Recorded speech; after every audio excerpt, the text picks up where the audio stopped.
자, 오늘도 캐리 트레이드로 먼저 시작을 해보도록 하겠습니다. 자, 황 전문가님. 네. 지금 저랑 방송 많이 하시면서 네. 이제 귀에 못이 박힐 정도로 들으셨을 것 같은데 많이 들었죠. 캐리 트레이드의 장점, 가장 큰 장점 뭐라고 생각하세요? 제가 쭉 들어보니까 가장 큰 장점은 좀 위험이 없는 거래인 것 같다는 생각이 많이 들었거든요. 무위험 거래. 네네. 위험이 많이 리스크가 많이 없다. 네. 마치 네. 짜고 친 것처럼 대답을 주셨는데 실제입니다. 네, 맞습니다. 네, 판단해 무위험 거래를 지향한다라는 것이 가장 큰 장점이다라고 이제 말씀을 드리는 게 이제 이렇게 보시면 될 것 같아요. 무위험과 위험, 원금 보장에 대한 어떤 그 애매한 경계선이 있는데 무위험을 지향한다라는 것은 원금 보장이 된다라는 뜻은 아닙니다. 이제 위험을 극히 낮춰서 위험이 없게끔 만들어내는 기법들을 갖고 있는 게 바로 이 파생상품 시장에서의 캐리 트레이드다라고 이해하시면 될 것 같고요. 이 장점은 무위험 거래입니다. 이 무위험 거래를 지향한다. 계속 말씀드리지만 오늘 좀 자세하게 말씀을 좀 또 드려볼게요. 일반적으로 이제 롤오버 이자는 내는 쪽과 받는 쪽이 존재한다고 말씀을 드렸죠. 뭐 유로대 계속 말씀드리지만 달러 기준으로 둔다고 하면 매수 계약을 체결하면은 이제 지불하는 쪽이 되고요. 매도 계약을 체결하면 이제 지급을 받는 구조가 됩니다. 자, 이게 왜 성립이 되냐면은 이 유로 대 달러 기준으로 했을 때 미국 금리가 더 높기 때문에 매수 계약을 체결하면 미국에서 자본을 조달해 유로존에 투자하는 개념이 성립이 되고 매도 계약을 체결하면 유로존에서 자금을 조달해서 미국에 투자하는 그런 개념이 성립이 됩니다. 그렇기 때문에 받는 쪽과 내는 쪽이 양집이 다 양립을 한다. 자, 받는 쪽의 계약을 체결해서 매일 롤오버를 고시이자인 만큼 지급받는 게 이 캐리 트레이드다. 통상적으로 이제 수요일은 토요일과 일요일 사이에 이자가 바로 3일치 한꺼번에 들어오는데 뭐 경우에 따라서는 수요일이 아니라 이제 목요일에 들어오는 경우도 있습니다. 그래서 뭐 365일 중에 1년 365일 중에 360일에 이자가 발생이 된다라고 하는 게 가격 변동과는 상관없이 계속 이 롤오버 마진은 들어오는 게 바로 이 캐리 트레이드의 핵심 구조다. 그래서 무위험 거래를 지향한다라고 하는 게 캐리 트레이드의 가장 큰 장점이 아닌가라는 생각을 해보고요. 자, 리스크 해지는 어떤 식으로 해지를 하느냐, 이것도 굉장히 중요한 내용인데 계속 말씀드리지만 이 FX의 유로 선물과 해외 선물 두 가지를 FX의 종목에서는 이제 유로 대 달러, 그리고 해외 선물에서는 FX 유로 선물이 되겠죠. 요거를 매수가 될 수도 있고 매도가 될 수도 있고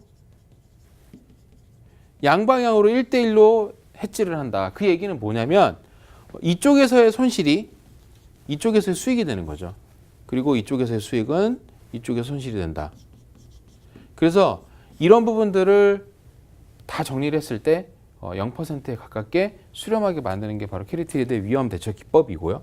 중요한 거는 체결된 계약의 가격 변동으로 인한 손해가 어떻게 바뀌느냐, 이런 게 있어요. 예를 들어서 선물을 해보셨던 분들이나 FX를 계약을 체결하셨던 분들은 아실 겁니다. 자, 이 두 가지에 대한 것들은 제가 지난 시간에도 말씀드렸지만 증거금에 대한 내용들이 존재하는데, 쉽게 말씀드리면 이 증거금은 레버리지를 쓰기 때문에 가격 잔고가 마이너스가 되는 걸 방지하기 위해서 증거금을 넣어놓고 증거금이 소진이 되면 강제 청산돼 버리는 그런 구조로 되게 돼 있는데, 한쪽이 이익을 보면은 반대쪽의 손실을 보는 증거금이 부족하게 되겠죠. 그럼 증거금을 이쪽으로 옮겨주는 작업도 필요합니다. 반대의 개념은 환율이 하락하게 되면 이쪽의 손실이 증거금이 부족하겠죠. 역시. 그러면은 자금을 또 이익을 낸 쪽에서 데려 보내주는. 그래서 어느 쪽으로 양방향으로 다 진행을 걸어놨기 때문에 이 증거금에 대한 비율만 맞춰준다면은, 그리고 아까도 계속 말씀드리지만 베이시스 포인트라는 것을 맞춰주게 되면은 실질적으로는 거의 무위험에 수렴을 한다라고 이해하시면 될 것 같습니다. 자, 롤오버가 발생되는 이유도 한번 좀 더 짚고 넘어갈 건데요. 아직도 이해가 안 되시는 분들이 많이 계십니다. 이 롤오버가 발생되는 거는 이렇게 생각할 수 있죠. 저라도 처음에 이해가 안 됐던 부분일 수도 있었던 게 뭐냐면, 받는 게 있으면 내는 사람도 있을 텐데 그 내는 사람들은 바보예요? 왜 내고 앉아 있어? 그러니까요. 그러니까. 그렇겠죠. 그런 부분들 때문에 실질적으로는 이 금리 차에 대한 롤오버 마진을 받는 구조를 이해하는 게 굉장히 어려웠었거든요. 그래서 지금 시간을 통해서 한번 명확하게 짚고 넘어가겠습니다. 이종 통화 간의 금리 차이가 발생이 된다는 것은 누군가는 이자를 내야 되는 상황이 연출되는 거죠. 예대 마진으로 볼게요. 은행이 있고요. 예금을 넣는 사람이 1명, 대출을 받는 사람이 1명이에요. 이 은행은 중개를 해주는 개념이 되겠죠. 수신과 여신을 동시에 하기 때문에. 그러면 은행은 예금자로부터 돈을 받아갖고 대출자에게 돈을 내주겠죠. 그럼 대출자는 이 은행에다 이자를 내고 은행은 받은 이자를 예금자에게 이자를 주는 개념이 바로 예대마진 사업 아닙니까? 맞습니까? 네, 맞죠. 근데 이 사람이 대출을 이자를 못 내요.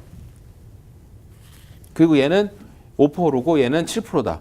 그 금리차가 생기죠. 근데 누군가 이자를 안 내면 손해를 보는 구조가 되기 때문에 역시 마찬가지로 국가와 국가 간의 금리 차이도 똑같이 어느 쪽에 자본이 조달되는 구조를 만드느냐에 따라서 발생되는 금리를 정산하는 게 바로 롤오버 마진입니다. 그게 바로 롤오버 마진이 발생되는 이유고요. 대상 통화 간의 이자율이 높은 화폐가 포지션에 따라서 이자율이 낮은 통화에 대한 이자율을 지급함으로써 그 거래에 대한 완전 무결함을 정리를 하는 거죠. 이게 만약에 청산 안 되고 생각하면은 이 은행이 대출을 해주고 이자를 못 받아서 예금 이자를 못 내주는 것과 똑같은 현상이 발생되기 때문에 이렇게 보시면 돼요. 이 FX 시장은 파생 상품 시장에서는 가장 큰 시장입니다. 해외 선물보다 더 큰 시장이거든요.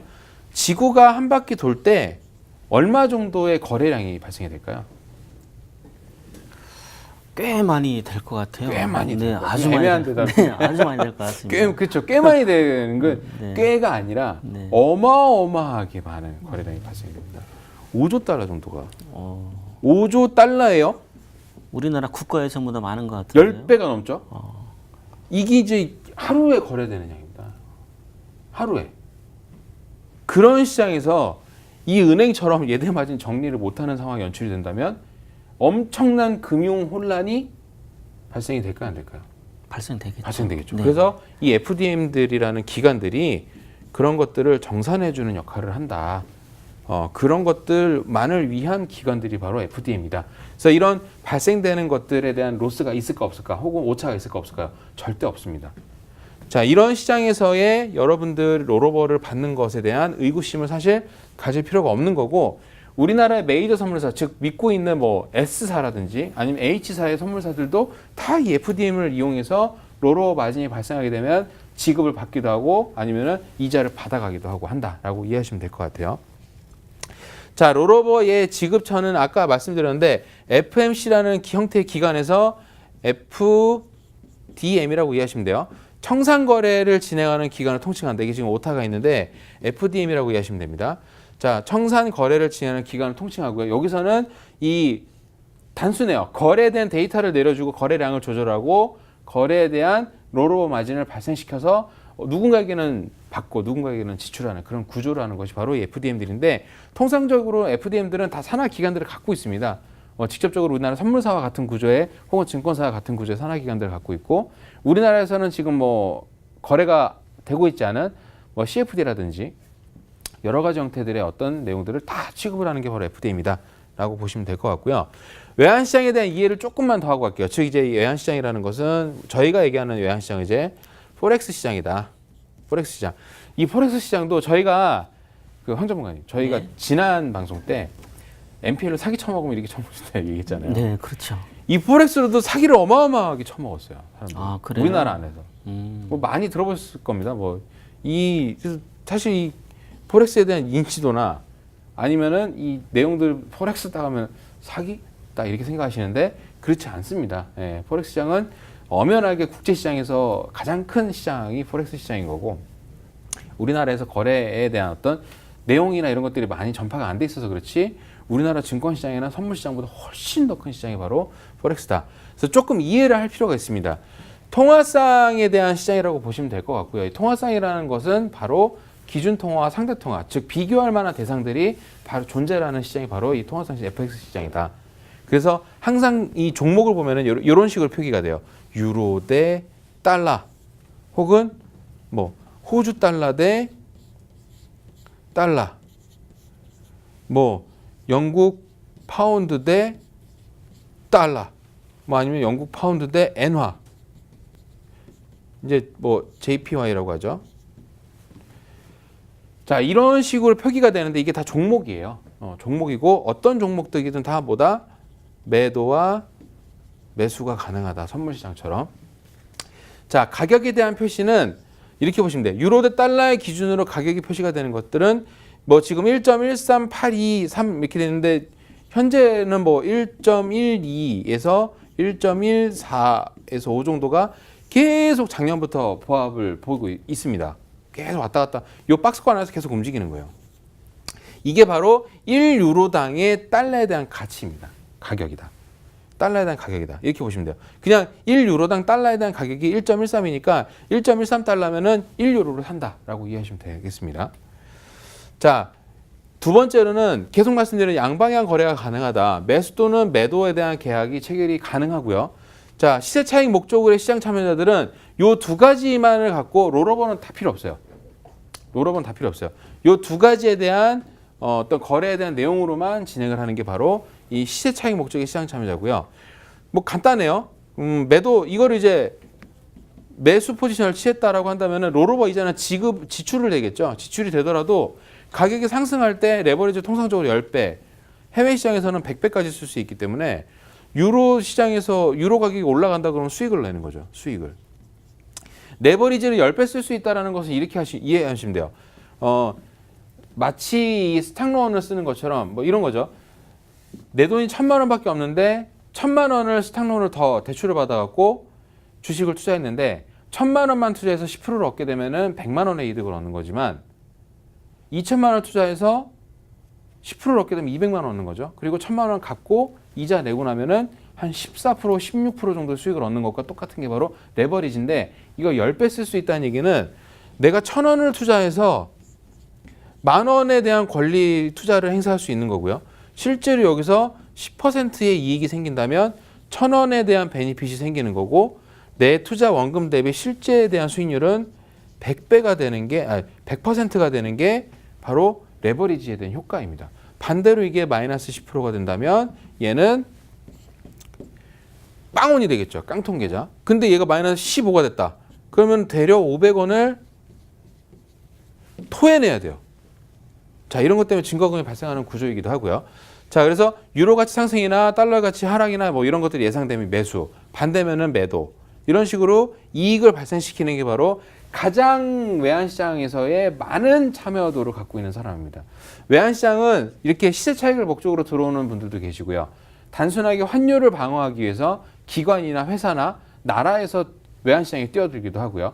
롤오버 마진을 받기 위해서 뛰어드는 어떤 비중은 굉장히 적은 편입니다. 그리고 금융선진국들은 많이 하고 있는 기법이긴 한데 우리나라 안에서는 아직까지도 굉장히 희소성 있고 실질적으로 롤오버 마진만을 수익원을 하는 것들은 극히 드물다. 왜냐면은 거래에 대한 기법비 자체가 완전히 틀려요. 뭐 물론 지금 방송에서 다 말씀드릴 수는 없겠지만은 실질적으로 시세 차익을 얻기 위해서 판단하는 경제적 지표나 아니면은 국제적 사회 이슈나 아니면 차트를 보는 내용이나 롤오버 마진을 받기 위해서 리스크를 해지할 목적으로 0%의 수렴하게 베이시스 포인트를 맞추는 작업들은 해석이 완전 다를 수도 있기 때문에 물론 이제 큰 틀은 맞게 비슷하겠지만은 보다 좀 안정적으로 가야 될 부분들은 내용이 틀리기 때문에 기존의 기법들과는 좀 상이한 점이 있다.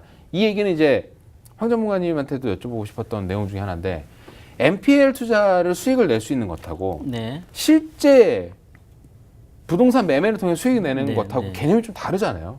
정반대죠. 바라보는 시각도 틀려야 되고 그렇죠. 물건을 바라보는 시각도 틀려야 되고 네, 네. 그런 개념도 마찬가지로 캐릭터리도 존재를 한다. 시세 차익을 노리는 어떤 거래에 대한 차트를 보거나 해석을 하는 기법이나 롤오버 마진을 받으면서 리스크를 해지하기 위해서 가격을 맞추는 작업을 하는 것들은 엄연히 다르다라고 이해하시면 될 것 같습니다. 외환시장 이해를 좀 더 볼게요. 자, 매수 매도를 어떤 화폐들은 뭐 매수일 때 롤오버를 받을 수도 있고 어떤 화폐들의 대상들은 또 매도일 때 이자를 또 받을 수도 있습니다. 자, 롤오버 수치 목적의 시장 참여자들은 예측이나 분석을 하지 않아요. 대응만을 할 뿐입니다. 대응. 이 대응에 따라서 베이시스 포인트를 맞추는 작업을 하고요. 죄송합니다. 베이시스 포인트를 맞추는 작업을 하고 가장 중요한 거는 주요국 금리에 대한 동향들을 체크를 하는 거죠. 주요국 금리가 어떻게 바뀔 거냐, 어떤 내용으로 들어갈 거냐, 아니면은 금리에 대한 정책들이 어떻게 바뀔 거냐라는 내용들만 갖고 먼저 선제적으로 이렇게 했을 때 롤오버 마진을 많이 받을 수 있다라는 통화로 변경을 하는 것이 바로 이 선제적인 움직임이다. 자, 그러면은 캐리 트레이드에 대한 사례를 한번 제가 예전에 방송을 한번 했던 내용인데 실질적으로 코덱스 레버리지 뭐 코스피 시장을 가장 많이 반영을 한다는 코덱스 레버리지 종목으로 1.2배 레버리지 종목으로 비교를 한번 해볼게요. 1년 동안에 얼마만큼의 베니핏을 안정적으로 수익을 끌어낼 것이냐, 아니면은 리스크일 때 최선의 선택을 항상 못하고 뭐 계속 손절할 것이냐, 아니면은 정말 베스트 시장일 때 수익을 내는 것과의 누적 수익률 차익이 얼마만큼 날 것이냐, 입체적으로 분석을 한번 해봤는데 조건은 다른 것 같아요. 1억 원을 코덱스 레버리지와 캐리트레이드에 동시에 투자를 한다. 1억. 2015년 11월부터 2018년 11월까지 만 3년이죠. 만 3년을 투자했을 때 비용과 세금을 차감하지 않고 순수익에 대한 이자 금액 한번 수익에 대한 기준 한번 볼게요. 첫 번째로 코덱스 레버리지 1억 원을 투자했을 때 2015년 11월 30일까지 종가 기준으로 투자를 했다. 주당 1,986원 정도에서 9,100주를 매입을 했고요. 자, 이 정도 이 시점에서 이제 나온 거죠. 2018년 11월 13일 종가 기준으로 주당 11,000, 요때가 이제 아까 만원 초반, 11,000원이 조금 안 됐을 때고 11,855원입니다. 요 정도에 대한 갭이 생긴 거죠. 요 정도에 대한 갭이 요만큼. 자, 이게 최선이야라고 가정했을 때 주당 수익률은 7.91%로 7,791만 원 정도의 수익이 생긴 거고요. 실질적으로 연평균 실효 수익률을 따져보면 2.63%밖에 안 됩니다. 우리나라 코스피 시장에서 가장 활발하게 움직이는 이 종목들을 뭐 개별 종목이 아니라 주가를 추종하는 어떤 그 종목들을 선택을 했을 때 장기 투자를 했음에도 불구하고 2.36%다. 베스트 초이스를 했을 때 얼마나 되느냐? 베스트 초이스를. 자, 코덱스 레버리지가 가장 높았던 1월 30일, 2018년 작년 1월 31일 날 정리하게 된다면 18,860원이 가게 됩니다. 18,860원. 이 경우에 주당 수익률은 71%, 7,100만 원의 수익을 얻은 거죠. 연평균 수익률은 23.8%를 기록하게 됩니다. 물론 이제 뭐 매도 매수를 계속 반복을 하면서 조금 올랐을 때 팔고 더 내려갔을 때 또 사고 또 이런 식으로 했다면은, 왜냐면 장이 지금 이렇게 보여지지만 이걸 확대를 하면은 계속 이런 식으로 가겠죠. 그러면 이때 샀다가 이때 팔았다가 조금 더 빠지면 이때 또 사고, 이렇게 계속 스윙 투자나 아니면 스캘퍼처럼 움직이셨다면은 더 많은 수익을 낼 수도 있겠지만 장기 투자일 때의 기준을 두고 보는 겁니다. 자, 이런 선택을 할 수 있는 투자는 사실 많지가 않습니다. 언제나 베스트 초이스를 할 수 있는, 아까 말씀드렸던 100% 성공률을 갖고 있는 스캘퍼 투자나 장기 했을 때 여기가 무조건 고점이야라고 생각하고 여기에 딱 청산할 수 있는 이런 베스트 초이스만을 365일, 1년, 2년, 3년, 4년, 5년 계속 유지할 수 있는 사람들은 극히 드물다는 거죠. 자, 캐리트레이드를 한번 볼게요. 캐리트레이드. 자, 2015년 11월부터는 뉴질랜드 달러 대 달러로 했습니다. 여기서 시사하는 바는 뭐예요? 지금 하고 있는 유로 대 달러보다는 뉴질랜드 달러 대 달러가 롤오버 마진이 더 많았다는 얘기죠. 자, 이때는 8계약을 체결했고 롤오버 이자액은 6개입니다. 6불입니다. 운영횟수는 548일, 매일매일 들어오기 때문에요. 26,304불이 들어왔고요. 그 이후에 17년도 5월부터 계약수는 좀 빠져. 왜 그러냐면 얘가 이제 체결 단가가 조금 낮기 때문에 많이 들어온 건데 6불임에도 불구하고 더 오를 거다라고 계산해서 유로 대 달러로 변경을 합니다. 자, 이때 215일 했을 때 7,740불, 같은 기간으로 계속했을 때 6 계약수는 유지가 되고요. 7, 8불 해서 다시 지금 7불대로 내려왔죠. 과거에는 이제 8불까지 올라갔었는데, 자, 91일, 229일로 했을 때 3,820불, 1,992불이 적립이 됐습니다. 이걸 다 더해 보면은 누적 정리이자 합산해 보면은 48,858원으로 현재 지금 한 1,130원 정도 보합세를 보이고 있기 때문에 이 환율을 대입을 해보면 1억 대비 누적 이자액은 5,521만 원입니다. 5,521만 원. 스트레스 안 받았어요. 그냥 롤오버 나온 것만 합산한 거고요. 가격 변동에 대한 것들은 아까 리스크를 양방향으로 동시에 걸어놓고 해지를 무위험에 가깝게 만든다고 말씀을 드렸었죠. 그러다 보니까 연평균 수익률은 18.4%예요. 그러면 아까 거 한번 볼까요?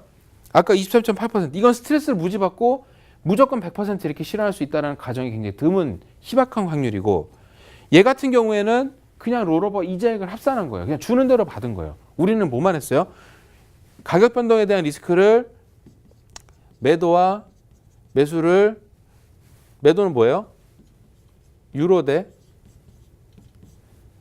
달러를 체결해 놓고 얘는 FX 유로 선물이나 뉴질랜드 달러 선물로 체결해 놓고 여기를 썸시키는 거죠. 그리고 나서 뭐예요? 거래 통화상만 고민을 한 거예요. 어떤 종목을 선택을 할 것인가 우리는. 어떤 종목을 선택해서 많은 롤오버 이자를 받을까. 그렇게 해서 나온 결과가 크게 차이가 없다는 거죠. 물론 이제 뭐 1억 대비 한 4% 정도, 5% 정도 차이가 난다고 하면 뭐 500만 원 정도일 수 있는데 실질적으로 스트레스를 받지 않는 선에서의 어떤 리스크를 완전 줄여놓고 수익률을 덜 받는다라는 전제를 세워놓으면은 사실 이렇게 나쁘지 않은 수치다라고 이해하시면 될 것 같아요. 물론 이제 여기서 비용이 빠지고 뭐가 빠지고 하게 되면 더 많이 나오겠지만 주식은 세금이 없다 뭐 이런 차이점은 있겠지만은 스트레스 받지 않고 투자를 진행할 수 있는 여건들은 그만큼 일반적인 투자 시장보다 캐리 트레이드가 유리할 거다라고 계속 말씀을 드리는 거죠.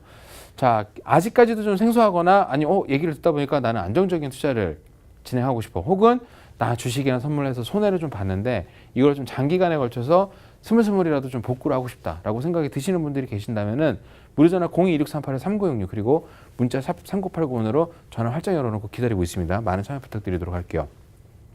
자, 이렇게 중요한 내용들은 뭐냐? 오늘 말씀드리고 싶었던 내용들을 정리를 하자면 외환 참여 시장에서는 굉장히 다양한 사람들, 어마어마하게 큰 시장에 다양한 사람들이 들어오는데 캐리 트레이드만을 목적으로 들어오는 시장 참여자들은 굉장히 드물다. 우리나라 안에서는 굉장히 또 더 적다라고 이해하시면 될 것 같고 중요한 건 스트레스를 받지 않으면서 일정하게 발생되는 즉 FDM에서 기간되는 정리되는 어떤 보증돼 있는 롤오버 이자액을 수취하는 거를 투자에 대한 어떤 수익에 대한 어떤 매개체로 본다면은 스트레스 받지 않고 투자하는 것이 가능하다라고 말씀드리고 싶었던 내용입니다. 자, 잠시 뒤에 MPL로 다시 돌아오도록 하겠습니다.